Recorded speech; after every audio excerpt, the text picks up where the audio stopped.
Progression for me is life. Progression for me is one of the most important parts of the game. So progression is really important for us in Assassin's Creed 2. We live the life of someone. That was the main idea, you know, when we say, let's have a character for over 30 years. We really want the player to feel the same emotion that the character has throughout his quest to avenge his family. I'll kill you for what you've done! Our game begins in 1476 and it ends in 1503. So it's a considerable span of years for a video game. It's the height of the Italian Renaissance. This is when the most beautiful paintings, the greatest sculptures, the most wonderful architecture are all being built and created. And at the same time, it's a period of political intrigue and drama and violence as well. What do you want, Vieri? So many things. A prettier bride. Oh, and yes, your life. There was a lot of really sparks of energy and interesting ideas that happened during that period. We also want our character to go through a change. I think the mission structure is completely compatible to the time span that we want to cover. In the sense that it allows us to have some flexibility and really focus on the most poignant events that happen in history and in Ezio's life throughout his progression. Throughout the game, he's going to encounter people. I was hoping you could help me with something. He will have friends that will teach him abilities. He will be taught fighting by his uncle.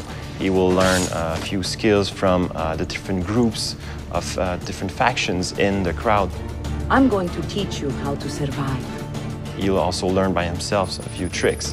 And this will make sure that the player progresses in the game in a way that always varies the experience. If your character isn't evolving and it's not, you're not looking, oh, what's my next new toy, or what's the next thing that I'm going to get to play with, the game will feel stale. So it's very, very important that the game feels refreshing. You know, every new mission that you play, there's something to look forward to again. The more and more the game progresses, the more and more anger he has, and the more he has to let out that anger. So the moves just keep coming and coming and coming on what he can do with the different weapons that he has. You start with just basic sword attacks and the ability to defend yourself.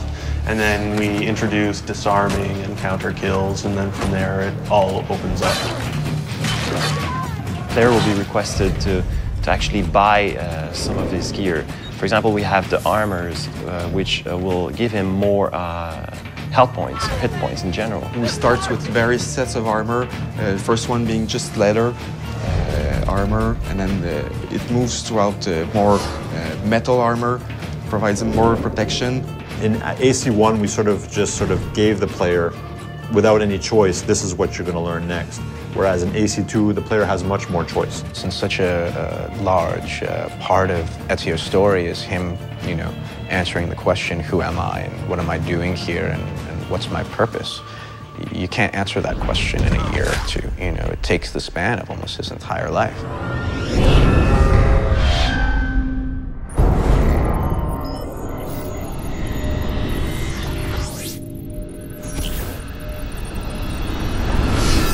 Somewhere on a rooftop, there's a hero in a hood.